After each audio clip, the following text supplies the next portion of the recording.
Alright, what is up, PvE family? And it is finally time to be back at it again. It's your boy PvE Critgod here, and today I have got an update on Mass Saiyan for you. So there's going to be a lot of these because I'm always changing the deck. You know, we're always making it better, playing different versions, this and that. So yeah, today is going to be an update on that. My current deck list, what I'm working on. This is not obviously. This is of course not final. And an easy way for you to follow updates on this is join my group on Facebook, #Critgods with a Z in the end.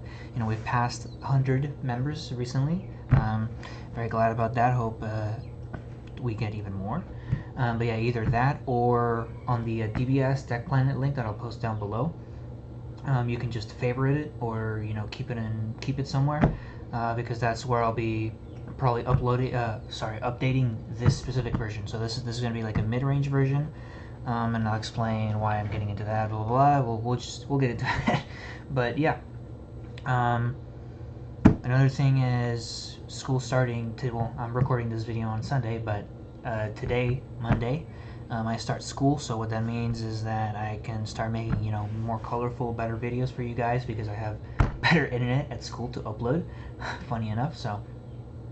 And I'll probably be streaming some now as well. I'll probably start streaming on Fridays because that's the only day I'm going to be going to school that I'll actually probably have time to do it.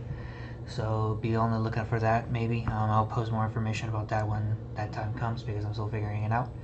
But hopefully I can start making better content for you guys and make it more enjoyable, this and that. That's my first priority, outside of myself, of course. Very community driven, so I hope you guys enjoy, and let's get into it. Yeah, so you know, this is my boy. You know, I've got my metal leader. So Mass Saiyan, let's talk about it. So why am I? So I said earlier this is a mid-range build. Why am I doing mid-range?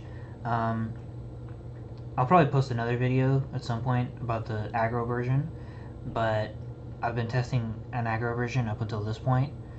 And it's like a turn 2 go off, not necessarily kill. It has potential to kill on turn 2, but you know, as I saw some of these more mid-range builds, especially after I built this and sequenced it at home to see a little bit of consistency, I noticed that it might just be better this way. I think aggro is really good though. You can like pretty much almost 100% of the time consistently awaken on turn 2 with, you know, the leader's ability taking a life. By the way, that's really good. Like, taking a life on the front is actually really good. I almost prefer it over just drawing regular because of what this deck is capable of doing. And like your awakening ability, like if you for some reason don't know what this leader does, you know, it's my favorite leader ever. You know, you burst 3. You now on the reboot you can take a life when you do it, and if you mill black you gain crit. If you mill any other color you gain +5 for the turn. Awaken when you're at 4. Untap 1, draw 1. On the back, draw when you swing. It's not once per turn because of the second ability. When you activate Spirit Boost on a black unison, you can take a life and restand. And then same burst on the back. So because of the Spirit Boost ability, like, your awakening turn is extremely strong. You can make your leader 25, swing twice. Like you essentially +5 off your leader on awakening turn if you take a life off of the activate. Otherwise it's still +4. Like, it's really good.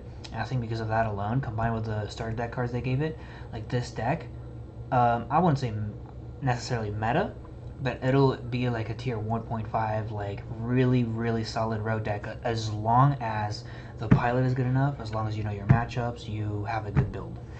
It's very like testing intensive, and I actually have, where's my notebook? I actually recorded down. I was on one of my previous versions. I think it's in my bag actually. I was actually doing sequencing. So that's what I do a lot at home. I shuffle my deck. You know, get 6 cards in my hand, mulligan. Like, sequence the first couple turns to see consistency on milling my unison. That's what I've been doing a lot of.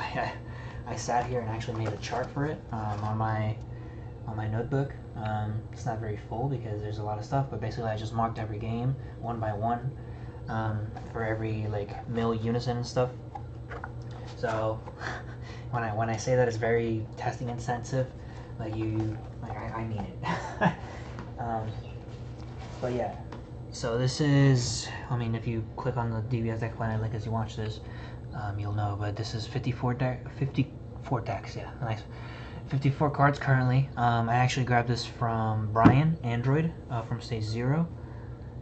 He sent me, if you guys haven't watched his recent video on Mass Saiyan, the one that he won locals with, please go check it out. It's a very good video. He says some very good things, and it's a very good list. The most important thing for me is that if you are looking to play Mass Saiyan, it's a very good base to start off with. You just pick up his list, play it, and then tailor it to your liking. It's a very, very, very good list to start off with, and that's what I did with this list.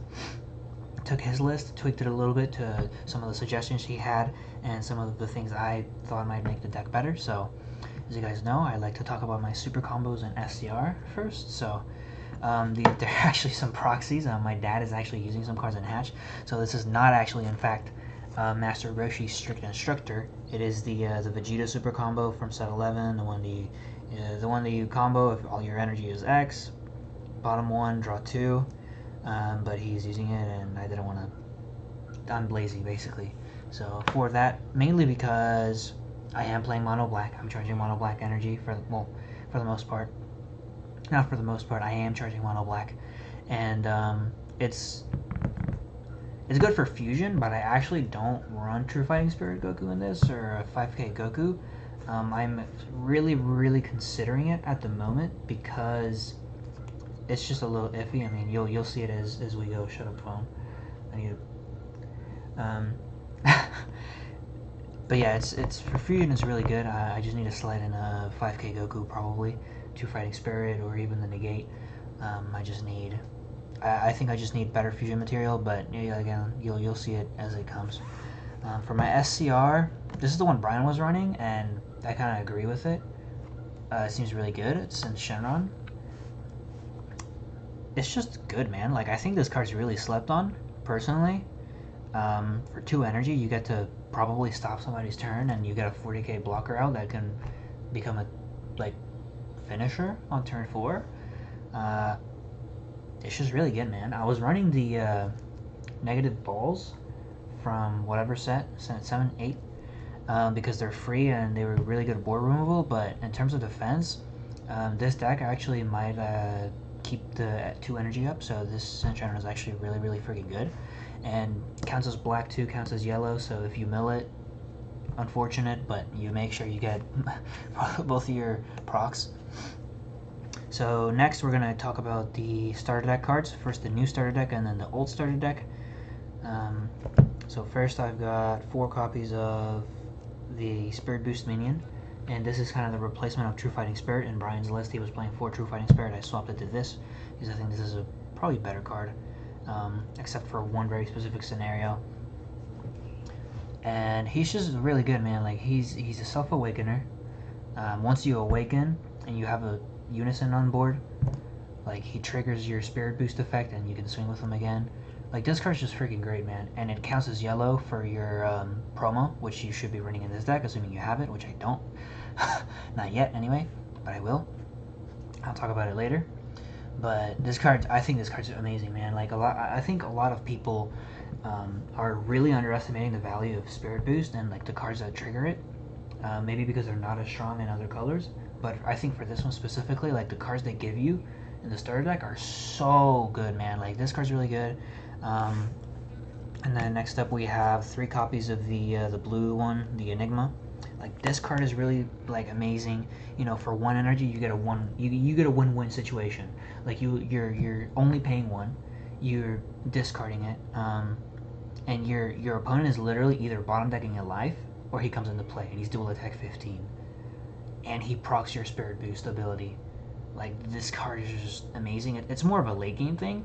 When you have your opponent at 2 to 3 life, you really give them that hard choice of bottom decking a life or having them come into play. Obviously, if they can defend it, they'll probably just let it come into play, but, like, this card's really good. And I am actually running the Broly in this version for now. I don't know if I'll take it out. It's actually pretty good. 4 of Broly. I think 4 mostly because I actually charge this. It counts as it is a red and counts as black, so you can charge this and play Topo, which I do, which will mention later. But this card's also just good. Given that you're overwhelming, it kind of loses value, but you just have to like play around it, and you're not necessarily playing for this card, but if it comes into play and you can use it safely, like it's just really good. Like 30k crit the turn you play it, and it negs 15 something on play. It does have unique, but it's whatever. I mean, you're probably only really playing one of these in the game anyway. Excuse me, I need my sippy cup. And like it's just a solid card, man. Like a lot of these cards, it's just, man, this card's just solid. And then there might be like a couple gimmicky things or explanations for it. But for the starter deck cards, it's mainly straightforward. Like there's not really much to say about them. It's like, hey, this card's good, does this, this, and this. All right, cool. And then we've got the old starter deck cards, Vajax. I don't like playing 4 of these because it just, I feel like it clogs it too much. So and it's still very consistent at 3. You should still be milling 1, unless you got unlucky. Probably even more than that, given a mid-range build where you draw more and you drag the game out a little bit longer. But 3 Vegetas, we know what Vegeta does comes into play. It's a free attacker, has a good secondary ability for 2 energy. I actually only play 3 Kais. I might try to find space for a 4th one. I'm not sure. Brian played 4 in his version. I mainly didn't copy that part of it because I couldn't find the 4th one, and I'm lazy. But I think it's 3. It's fine. Pseudo combo. You can get it back with Power Burst if you play it. Always just been a great card, even outside of black decks, to some extent, in aggro. And then I do play the blocker. I play Trunks. I play 3 of. It's a good free blocker. I don't know if I might consider bumping it down to 2. Possible. But it's just a good card. Again, like starter deck cards, they're good. They come in for free. This one's a Self-Awakener 2, free blocker. Like, just good card. And then I do play the Unison, of course, because spirit boosting is extremely important in this deck, so I do play 4 Gotenks. I have been considering bumping it down to 3 for a very specific reason that we'll talk about later, but the only thing that I don't like about Gotenks is that you have to discard for the effect, and it doesn't necessarily hurt, but early game, if you middle it like turn 1, it kind of hurts. But especially because you're never really going to get to the -4 effect with this because the spirit boost, which kind of sucks. But I don't want to play the new one from the starter deck because I'm playing mono black and I'm not going to get anything out of it, so I'd rather just have a 15k attacker. You could side the other Unison potentially if you play against something that plays 1-drops and you need to warp them or something. But again, just good card, must run Unison spirit boost deck, sure. Now I'm going to talk about my overwhelms. I actually only run 6 as I put this together. I am definitely going to up my overwhelm count at some point. Maybe just have more cards in my deck because I notice I do draw a lot. I just don't want to down my consistency too much. But I actually play a couple of Man on a Mission. It's like my favorite card in the game. As soon as set 11 came out and we opened a case, I opened like 3 foils and then got a 4th one. It is mandatory that I have a playset of this card because it's amazing. I actually don't really like it too much in this deck. The only reason it's in here, it's because of the Goku Zeno, because it'll come in later when I talk about the side. But yeah, it's a good early game. One thing I noticed is that even if you play it early game, it's not super impactful, to be honest. Like the double crit, it kind of hurts. But I would rather have better cards for the end game, like Fighting Against Fate, which I couldn't fit into this deck because of what I needed to be doing. So, but it is a really good card. It's a good early double crit, and that goes for any deck. It could be a good finisher if you need a double strike, but this deck plays Champa, so. And then up next, it's more overwhelms, but it's like slash Gogeta chain, Gogeta stuff. So I play 2 fine Greeting Vegetas, and then 2 Beyond Limits on Goku, and then of course, let me put the winner one on top. Play Thwarting the Dark Empire because this card's broken, so this is why I was saying I might need True Fighting Spirit of 5k Goku earlier, because I literally only have 4 targets, but at the same time I am only playing 2 Gogetas, and I am probably only ever playing 1 Gogeta in a game. So having 4 targets for this total, well, 2 of each technically, quickly. It's not terrible because you're bursting 3. This deck draws a lot, actually. So it's not super bad, but I do want to maybe fit in a couple True Fighting Spirit, or like I said, the 1-drop negate, to just try to compensate a little bit better. And maybe I can play a second one in a game. Well, I'm not playing Belmont, so I can't play twice, but just to have a little bit more consistency. Beyond All Limits is really good. Like it can get back your Nova Realm to set up for next turn. It can get back Gogeta if you need it. Like this card is just really, really good. And like this is a card that I knew was gonna be good, and then nobody played it, and then the guy played in Magic, so I'm like, I told you this card is good. Like this card is very good. It's a 30k for free. Like same thing with Vegeta. Like you make your opponent drop a card. It's 30k for free. Just really good cards. And I think they're good regardless. If you can pick them up, it's worth picking them up because they are good in like almost any black deck. And then Gogeta is just broken. I mean, we all know what this card does. I don't need to explain it. And it looks really good as the winner. Nice looking card. Up next, we have. I'm sorry that I'm not playing Champa. It's quite the blasphemy, but Kai, I'm just too lazy. By the way, I absolutely need a playset of the new anniversary box foil Champa. I don't care that it's like the 11 billionth reprint. It looks very good, and I want it and I need it. But I actually don't like Champa that much in this deck, to be honest. At the least, I might just bump it down to 2 to see how it feels, because having like the extra finisher on like any card or early double crit on the leader is nice, but I find myself tapping for a lot of other things. So I feel like Champa loses value that way. The issue is that it's a red card, but there's another red card that you could play in the main deck, if you really wanted to, because there's not many red generic cards unless you're playing, the Broly and playing other red cards. But next up, this is kind of technically a proxy. I'm playing Belmont until I get promos, basically, because it's a green card, and I need green. And Belmont's like the next best like generic thing. I'm running under the assumption that this card's gonna get emergency banned, to be honest. And I don't know if I'll play in any events before that potentially happens. But I think either way I would not run this. It's really good, maybe in the side. But promo is like an absolute must-have for this deck. 3 to 4, the Mask King. If you don't know what it does, it's basically Nimbus on a battle card. You should be paying 1 to 2 for it. It turns to no specified cost if your leader's a Saiyan, and it gets reduced by 1 for every mono color among your cards between the drop and the warp. So that's why this deck is a rainbow deck, basically. Why people consider it to be, because you need green, red, yellow, blue, and black. Black is a color. That's the funniest thing. Black is a color, but it's just like, it's huge. Like you do your awakening turn, you go to 3 life to reset your leader, and then you pass, and then you literally have a floodgate telling your opponent to like fuck off, basically, and just getting another turn.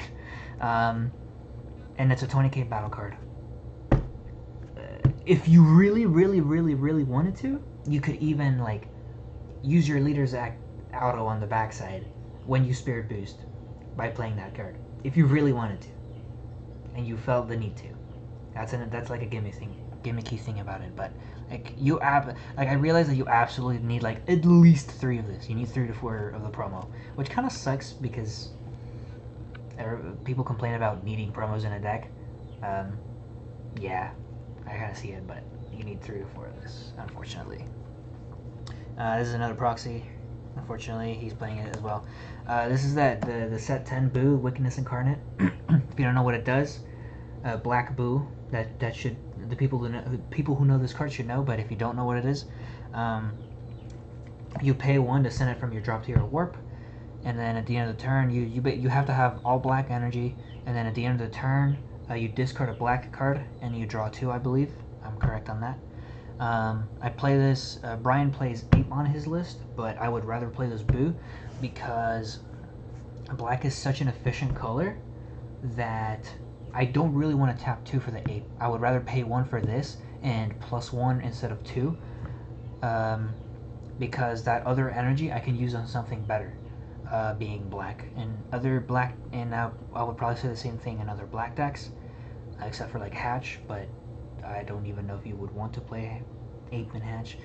But yeah, like this, the black is such an efficient color that I don't want to play Ape over this. And this card's really good. It's nice when you just mill it, and then you don't have to like combo it away. It's also nice if you have it in hand to some extent, and you have Gotenks Unison on board, you can just discard it. But yeah, it's a really, really, really good card. And then this combined with, oh my god, I love this card. Oh my god, I love this card. Boo combined with this Unison. SS4 Bardock Spirit Resonance. When I saw them reveal this card, I was like, okay, this is kind of eh. Honestly though, one, it looks insane. Look at this freaking SPR. Like, oh my god, I love the texture like on the sides. Like it has really cool texture. let me not spend like 5 minutes talking about how cool this card looks. But this Unison, at least in my sequencing, like feels really good. You can literally pass turn 2 or 3 with like 11 to 14 cards in hand in this deck, which is insane because I've never like had that happen. Like in past and Massane, I always had like a relatively small hand, but like this is like a really good turn 2 play. It goes to 3 markers. You might not necessarily Spirit Boost super early, so like I will say this right now: learning how to use Spirit Boost is extremely important. And I feel like this is why people say that it sucks right now, especially some of the more top players. I think Spirit Boost is very, very good when you learn how to use it correctly. You have to learn how to manage your markers on your Unisons, especially on some of the more fragile ones, like the Videl, like Korean Saiyaman. That card's relatively fragile. You need to learn how to use Spirit Boost properly to make it shine.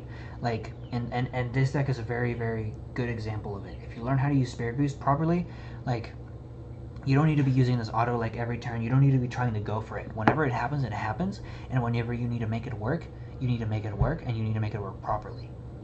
Because otherwise, your Unisons are just going to get smashed on, especially these that only get +1s. But this card's very, very good. You know, +1 to draw.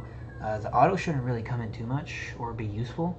But when you Spirit Boost, you do get to warp one of your opponent's cards in the drop. So like if they have a draw ape or something that gets used in the drop, like I guess it's good. And then the -2 effect is actually kind of cool. It's like a mini topo. Your opponent can't swing with battle cards unless they warp one from their hand each time. It's pretty useful. I mean, I don't see myself really ever using it because I play Spirit Boost, but you know, my dad plays it in Hatch, and like in Hatch, you're very defensive. Eventually, you might just get to -2 if they don't go after your Unison. But I absolutely love this card, and I kind of want to bump it to 3. Card is just nice, really nice, and it just looks insane, bro. Like, oh my god, a set 14 SPRs are so good. It's like they just keep getting better. And then finally, we have our negates for the deck, other than the promo. It's just like I said, I'm running Belmont until I play the promo. So we have 2 Topo, which might get bumped to 3. 2 Kai, and then 2 Power Burst. So Topo is because, again, I'm running the Broly, so I can run Topo since I don't have the promos. Topo is very good. We all know what Topo does. Kai, I just copied this from Brian's list, and you can get this back off of Beyond All Limits actually if you need a negate or something. But this card's really good actually. I really downplayed this card when it first got revealed and stuff because, you know, it's only useful if people kind of go wide or they play several battle cards, but like most decks actually do, and this card is very useful. So I actually really like this card now. It's really good. Like it's just really solid, and you can recycle it. And of course, Power Burst. It was a 3 on his list, but I took it down to 2 because I already have so many negates. And you have really good defense anyway. You might not need as many. It's just a good negate. Yeah, we all know what Power Burst does. So that's kind of the deck right now. It is subject to change. Matter of fact, it will change. And yeah, let's talk about sideboard options a little bit. I don't have a sideboard for this yet, but some options are like fighting against fates. if you need like a better like aggressive overwhelm potentially to push through. Like you can probably side one or two of this. If you needed a little bit more removal, you can side Secret Identity. Really good. Being black, I think Petrification is a really good side. I'm not sure if I will end up siding it. Probably. You can side some other negates extra, like you can side a third Power Burst. You could probably maybe side a third Kai if you really need it. You can side a third Topo if you need the Floodgates. Being black, you probably should be siding Brainwashed, if not main decking it. It's just, again, good defensive. Also being black, you probably side Super Kamehameha. It's just a good counterplay and about one of the only ones that black has. I think some of the more interesting sides, well actually no, hold on, let me do another generic side. Koitsukai. You can probably side Koitsukai. You mill, you can play it for free, like you discard it. Koitsukai is very good into a lot of these current decks because a lot of Floodgates nowadays are like battle cards. Some of the more interesting sides are this 8-drop Gogeta. You are already mid-range going to turn 3 or 4, so if you see yourself going to turn 4 a lot in a matchup, you can side this as your like good finisher, or even if you don't finish the game, you know, they might not kill you.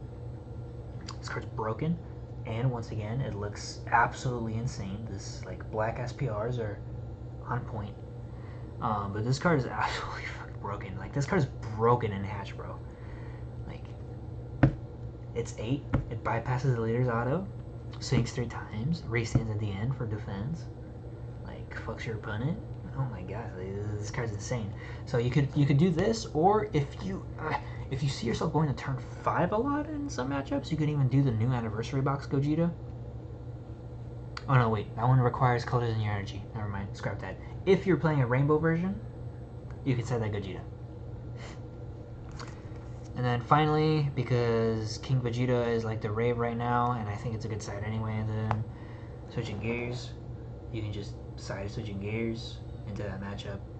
I was actually main decking it in my aggro version because I didn't want to run Champa, and I couldn't think of any like good generic like red cards I could play in a mono black deck. So here we are, siding switching gears. But all right, that is gonna be it for this deck profile, guys. As always, this is for y'all, so if you have any questions, comments, concerns, please feel free to leave a comment on the video, on the Facebook post that I make, or just shoot me a message. Like anything works.